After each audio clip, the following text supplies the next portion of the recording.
So hi guys, today I want to teach you some sentences. ನೋಡಿ English ನಲ್ಲಿ ಮಾತಾಡುವಾಗ ಕೆಲವೊಬ್ಬರು ತುಂಬಾ ತಪ್ಪುಗಳನ್ನ ಮಾಡುತ್ತಾರೆ.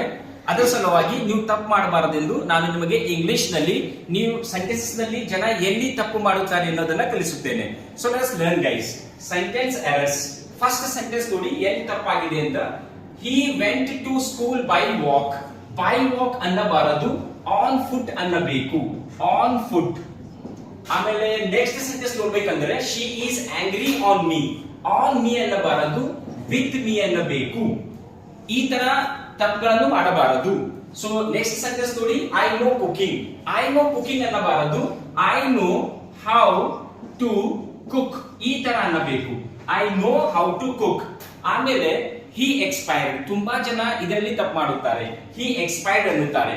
ಎಕ್ಸ್ಪೈರ್ಡ್ ಮನುಷ್ಯ ಸಲುವಾಗಿ ಯೂಸ್ ಮಾಡಬಾರದು. ಅದು ಯಾವುದೇ ಫುಡ್ ಪ್ಯಾಕೆಟ್ ಆಗ್ಲಿ ಅಥವಾ ಮೆಡಿಸಿನ್ ಆಗ್ಲಿ ಅದರ ಡೇಟ್ ಎಕ್ಸ್ಪೈರ್ ಆಗುತ್ತೆ. ಮನುಷ್ಯನಿಗೆ ಎಕ್ಸ್ಪೈರ್ ಯೂಸ್ ಮಾಡಬಾರದು. ಹಿ ಡೈಡ್ ಅನ್ನಬೇಕು.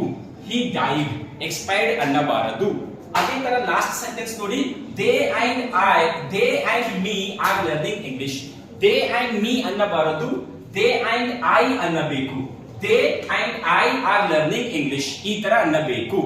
ಸೊ ಇದೇ ತರ ನೀವು ತಪ್ಪುಗಳನ್ನ ಸರಿ ಮಾಡ್ಕೋಬೇಕು ಇಂಗ್ಲಿಷ್ ನಲ್ಲಿ ಅಂದ್ರೆ please do subscribe to my channel guys. Thank you so much.